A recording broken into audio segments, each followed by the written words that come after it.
All right, so it is Friday afternoon, and we are in big trouble.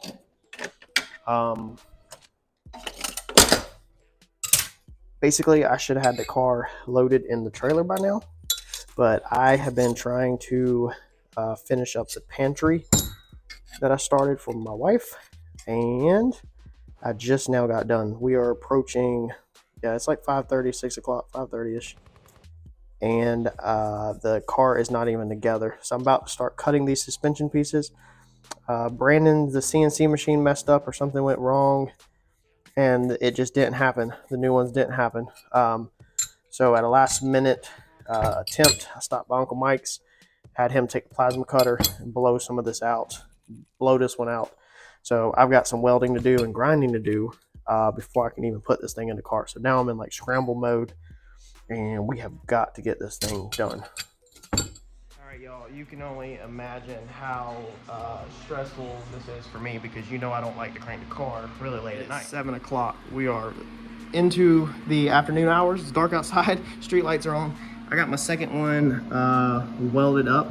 I had to literally build little moon pieces. Where's my wrench at? Can't touch that because that is piping freaking hot. Feel the heat from over here. I had to build moon pieces.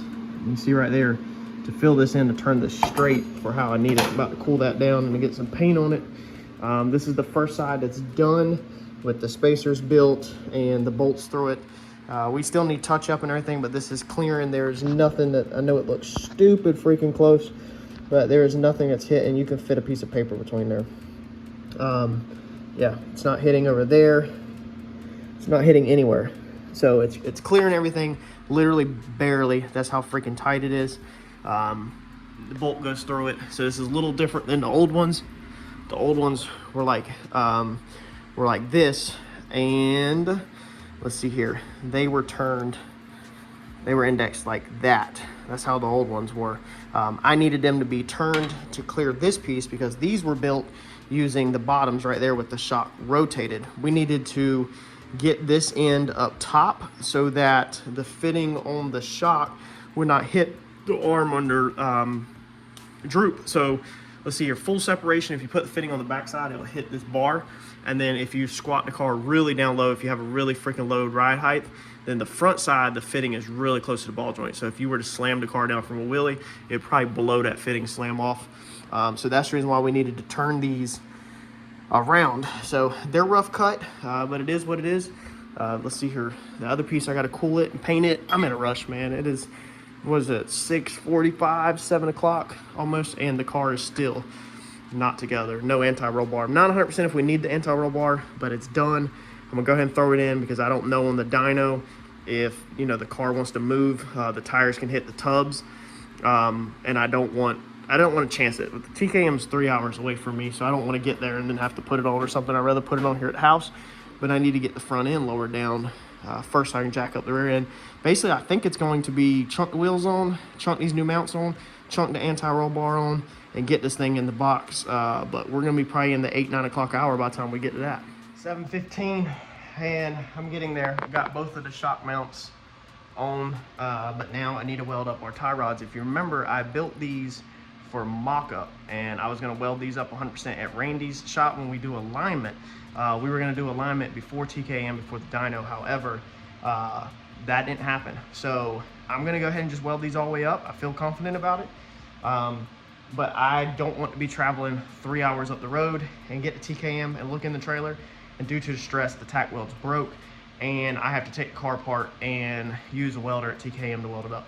So we're gonna go ahead and just burn these things in tonight, put them back on the car, and then move on to the anti-roll bar. I think once we do this, we'll be able to sit the car down. I'm praying to God that the tires are pointed straight enough to be able to actually roll it forward and backwards. That way I don't have to actually deal with like no alignment stuff tonight, because I don't need that on my plate tonight.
Well,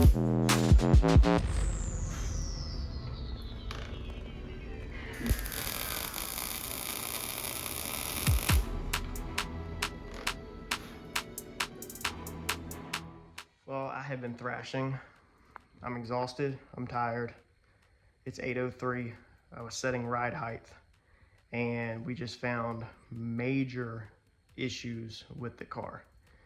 More than likely, I'm done for a minute. I'm gonna tell you straight up. I took this car down November the 23rd and I have sold my soul to the devil to do everything that I have done to this car in this fast amount of time. Like, I have thrashed my butt off. I have lost family time. I have lost so much time that it is unfreaking real. I'm gonna flip the camera around and show you what's going on.